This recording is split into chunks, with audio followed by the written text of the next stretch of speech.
Good morning. पिछला video में हम लोग पढ़े थे ग्रुप, बाइनरी ऑपरेशन, ग्रुप और दो एग्जाम्पल देखे थे एसोसिएटिव, एसोसिएटिव और कम्यूटेटिव का। आज हम लोग देखेंगे question prove that identity element of in the group is unique. किसी भी ग्रुप का आइडेंटिटी एलिमेंट जो होता है वह यूनिक होता है, मतलब सिर्फ एक ही आइडेंटिटी एलिमेंट होता है। तो इसको हम प्रूव करेंगे। Let ji operation B a group and E is the identity element in G for operation star. We want to show that E is unique. हमको क्या दिखाना है? E को यूनिक दिखाना है। तो if possible, let E and E dash be two element in G such that E not equals to E dash. हमको मान के चलते हैं, पॉसिबल मान लेते हैं कि E और E dash एक अलग अलग आइडेंटिटी एलिमेंट है। तो आइडेंटिटी एलिमेंट अलग अलग है, तो हमको प्रूव करना है कि यह लेके चलेंगे कि ई और ई नॉट इक्वल्स टू है। तो since E is the identity element of in G, तो जब आइडेंटिटी एलिमेंट में किसी एलिमेंट के साथ ऑपरेट करते हैं तो वह एलिमेंट आ जाता है ए इक्वल टू ई ए और all A belongs to G. Equation इसको 1 मान लिए। Since E dash is the identity element in G, दूसरा एलिमेंट आइडेंटिटी एलिमेंट है ई डैश, वो भी जी का आइडेंटिटी एलिमेंट है। तो A E dash equal to E dash A for all A belongs to G, इसे भी इक्वेशन 2 मान लिए। जब इक्वेशन 2 मान लिए तो फॉर्म इक्वेशन फर्स्ट एंड 2, ए और ए दोनों क्या है? सेम है। अगर सेम है तो A equal to A E dash होगा और E A equal to E dash A होगा। तो A E equal to A E dash कर लिए, दोनों तरफ ए इनवर्स से ऑपरेट कर दिए। जब दोनों तरफ ए इनवर्स से ऑपरेट किए तो क्या हो गया मेरा? A inverse a E equal to A inverse a E dash. Associative law होता है a b c equal to A b c. Associative law लगा दिए, a inverse A into E equal to A inverse A into E dash. और a inverse हमेशा क्या होता है? Identity होता है। ई हो गया ई इंटू ई dash into E into E into E into E into ई डैश। तो क्या हो गया? Left cancellation law, E into ई डैश हो गया। तो हम मान के क्या चले थे? E not equal to E dash, but मेरा आया क्या? E equal to E dash. यहाँ पर जो पॉसिबल यहाँ पर जो मान के हम लोग चले थे, यहाँ पर supposition is wrong, so identity element in G is unique. It contradict our supposition is wrong, e not equal to E dash, so identity element is unique. Question एक है जो VVI है, मगध यूनिवर्सिटी या जो भी बिहार का यूनिवर्सिटी है, alternate year में यह क्वेश्चन पूछता ही है। दूसरा क्वेश्चन देखते हैं। Prove that inverse element of an elements in a group is unique. इसी ग्रुप का इनवर्स भी क्या होता है? यूनिक होता है। तो इसको प्रूव करेंगे। Let ji operation B a group a belongs to G and e belongs to G is identity element of operation. We want to show that inverse of is of a unique. Inverse भी किसी भी element का क्या होगा? Unique होगा। तो इसमें भी वही पॉसिबल मानेंगे कि if possible let b and c are two inverse of a such that b not equal to c. किसी एलिमेंट का दो गो इनवर्स मान लेते हैं बी एंड सी, जहाँ B not equal to c है। तो दोनों को मान के चलते हैं, तो देखते हैं क्या आता है मेरा। तो since b is the inverse of a, तो जानते हैं कि जब एक एलिमेंट दूसरा एलिमेंट का इनवर्स है तो उसको जब ऑपरेट करते हैं तो क्या आता है? ई आता है। तो उसी तरह a B equal to e equal to B a, equation first मान लिए। दूसरा क्या है? C is the inverse of a है, तो a c equal to e equal to c है, इक्वेशन 2। दोनों में ई इक्वल है। जब दोनों में ई इक्वल है तो हम लिख सकते हैं form first and second, A B equal to a c. अब दोनों साइड से ए इनवर्स ऑपरेट कर देते हैं। ए इनवर्स ऑपरेट करेंगे तो क्या आ जाएगा मेरा? ए एसोसिएटिव लॉ फिर फॉलो करेगा, ए inverse A into b equal to A inverse a equal to c. A inverse a क्या होता है? ए इनवर्स मेरा क्या होता है? ए होता है। तो ए इंटू इनवर्स होता है ई होता है, तो ई लिख दिए, e b equal to e c. Left cancellation law से ई घट गया तो बी इक्वल टू सी। हम मान के क्या चले थे? B not equal to c, but आ गया मेरा b equal to c. So it contradiction our supposition b not equal to c, so our supposition is wrong, so inverse of a is unique. अब दूसरा question देखते हैं। Cancellation law in group, state and prove cancellation law in group, prove that cancellation law hold in a group.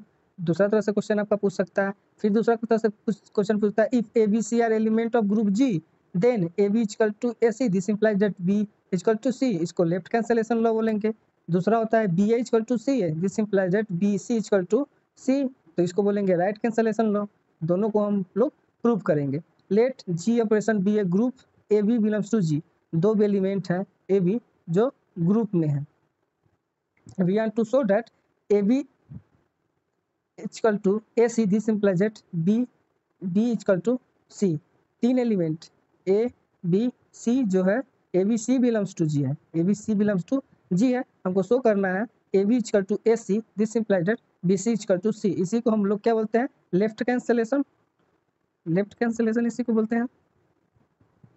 Since a B equal to a c हमको दिया हुआ है, जब a B equal to a c दिया हुआ है, दोनों तरफ से ए इनवर्स से हम ऑपरेट करेंगे। जब ए इनवर्स से ऑपरेट करेंगे तो क्या आ जाएगा, फिर associative law a b c equal to क्या होता है, ए बी सी होल्ड करेगा ए inverse A into b equal to A inverse A into c.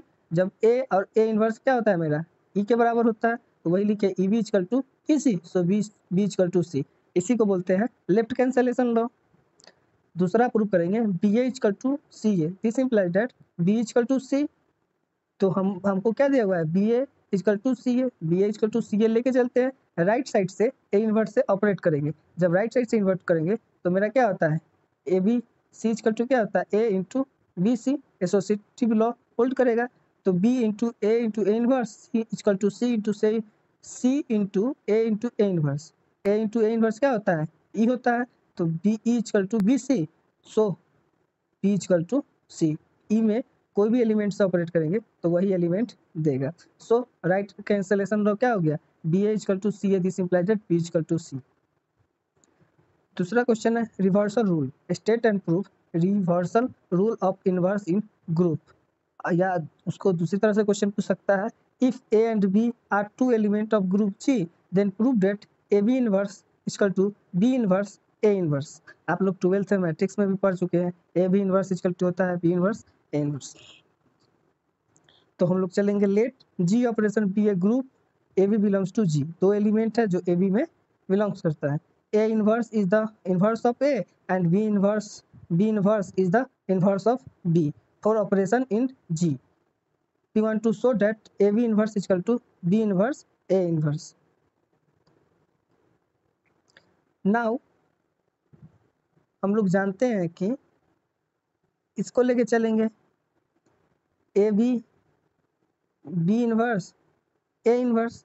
जब हम इसको लेके चलेंगे A B inverse A inverse, तो मेरा क्या आ जाएगा, एसोसिएटिव लॉ फॉलो करेगा। एसोसिएटिव लॉ क्या रहेगा, ए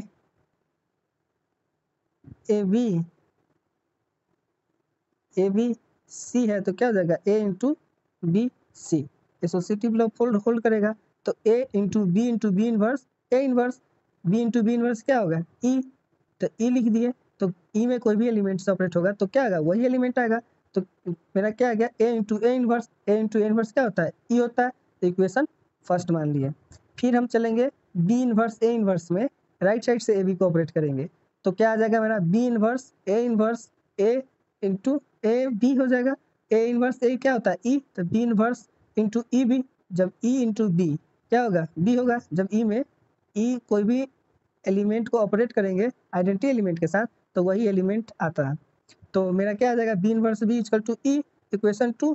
तो form equation first and second, A B inverse A inverse equal to E, B inverse A inverse equal to A B, so A B inverse equal to B inverse A inverse. ये ऐसा कहा हुआ, आप लोग जानते हैं कि A B equal to E और बी ए होता है, जहाँ ए का इन्वर्स क्या है, बी है। उसी तरह ए बी का इन्वर्स क्या है, यह है, तो ए बी का इन्वर्स मेरा क्या है, बी इन्वर्स ए इन्वर्स, यही तो हम लिखे हैं। ये हो गया। दूसरा क्वेश्चन है if a and b are element of group g the proof that the equation x equal to b and y equal to B have unique solution in g. अगर a b are element of कोई दो element है a and b group g का, a and b group g का element है, तो हमको prove करना है कि equation x equal to b and y A is equal to B have unique solution. दोनों का सोल्यूशन क्या है? एक है। तो प्रूव करेंगे, let ji operation B a group, a b belongs to g, a inverse a is the inverse of A and b is the inverse of B for operation in g. अगर group है, अगर ए element है तो उसका inverse क्या होगा? ए inverse. B है तो उसका क्या होगा? B inverse. इनवर्स भी उसका उस ग्रुप में होगा। तो we want to show that the equation x equal to B have the unique solution in G. X B का यूनिक सोल्यूशन इन जी है। तो since X equal to B, जब दोनों साइड से हम ए इनवर्स से operate करेंगे तो क्या आ जाएगा? ए inverse into A X equal to A inverse B. Associative law को होल्ड करेगा। ए inverse A into X equal to A inverse into B. तो E x A inverse a क्या होता है? ई होता है। तो ई एक्स इक्वल टू क्या आ गया? A inverse into B. तो एक्स इक्वल टू मेरा क्या आ गया? A inverse into B. तो for unique solution, for unique solution मान लिया कि यह यूनिक सोल्यूशन है, एक्स बराबर ए इनवर्स बी। हमको क्या दिखाना है? दोनों इक्वेशन का यूनिक सोल्यूशन है। Let C be the any other solution. मान लेते हैं कि यह सी इस इक्वेशन का एक अदर सोल्यूशन है। अदर सोल्यूशन है तो हमको अगर x equal to c equal to A inverse b आ गया तो हम तो प्रूफ हो जाएगा कि इस एक्स प्लस बी का यूनिक सोल्यूशन है। तो अब equation x c is the unique solution of equation x b in G. तो c is the solution of equation, c एक सोल्यूशन है तो क्या हो जाएगा? ए सी इक्वल टू बी हो जाएगा। जब ए सी इक्वल टू बी हो जाएगा, दोनों तरफ ए इनवर्स से ऑपरेट करेंगे तो क्या हो जाएगा? ए inverse A into c equal to A inverse B. Associative law hold करेगा। ए inverse A into c equal to A inverse b. तो क्या हो जाएगा? E into c equal to A inverse b, c equal to A inverse b. देख लेंगे उधर भी आ गया था मेरा x equal to A inverse b और यहाँ भी आ गया c equal to A inverse b. तो दोनों राइट साइड बराबर है तो एक्स इक्वल टू सी कोई एक ही एलिमेंट है, दोनों इक्वल हो जाएगा। जब इक्वल हो जाएगा तो ये दोनों का एक एलिमेंट है, तो हम बोल सकते हैं कि सोल्यूशन इज यूनिक है। उसी तरह दूसरा एलिमेंट, दूसरा इक्वेशन है the equation Y A equal to B have unique solution in g. उसी तरह सेम प्रूव करेंगे for solution y A equal to b. Y a को हम राइट साइड से ए इनवर्स से ऑपरेट करेंगे तो क्या हो जाएगा? Y A into A inverse equal to B A inverse Y into associative law hold करेगा। जब एसोसिएटिव लॉ होल्ड करेगा तो Y into A inverse equal to B into A inverse. So A into A inverse मेरा क्या होता है? ई होता है। तो E Y into E equal to क्या हो जाएगा? B into A inverse. So Y equal to मेरा क्या हो गया? बी इंटू ए इनवर्स। वाई के साथ आइडेंटिटी एलिमेंट के साथ ऑपरेट करेंगे तो वही एलिमेंट देगा वाई। फॉर यूनिक सोल्यूशन के लिए करेंगे, for unique solution let C is the any other solution of equation Y A equal to B. मान लेते हैं कि सी एक जो अदर सोल्यूशन है Y A equal to B, अगर सी भी मेरा बी इंटू ए इनवर्स आ जाएगा तो वाई इंटू सी को एक ही होगा, मतलब यूनिक सोल्यूशन होगा। तो c is the solution of equation c a into B. तो सी ए को राइट साइड से ए इनवर्स से हम ऑपरेट करेंगे तो c a into A inverse equal to B into A inverse. Associative law hold करेगा। C into A inverse equal to B into b A inverse. तो c e equal to क्या हो जाएगा? B into ए inverse. तो c बराबर क्या आ गया? बी इंटू ए इनवर्स। देखेंगे यह इक्वेशन का राइट साइड, ये इक्वेशन का राइट साइड दोनों इक्वल आ गया, मतलब वाई इक्वल टू सी हो गया, मतलब यूनिक सोल्यूशन है। तो सोल्यूशन इज यूनिक। सो आज के वीडियो में इतना ही। नेक्स्ट वीडियो में हम लोग इससे और आगे का प्रॉब्लम देखेंगे।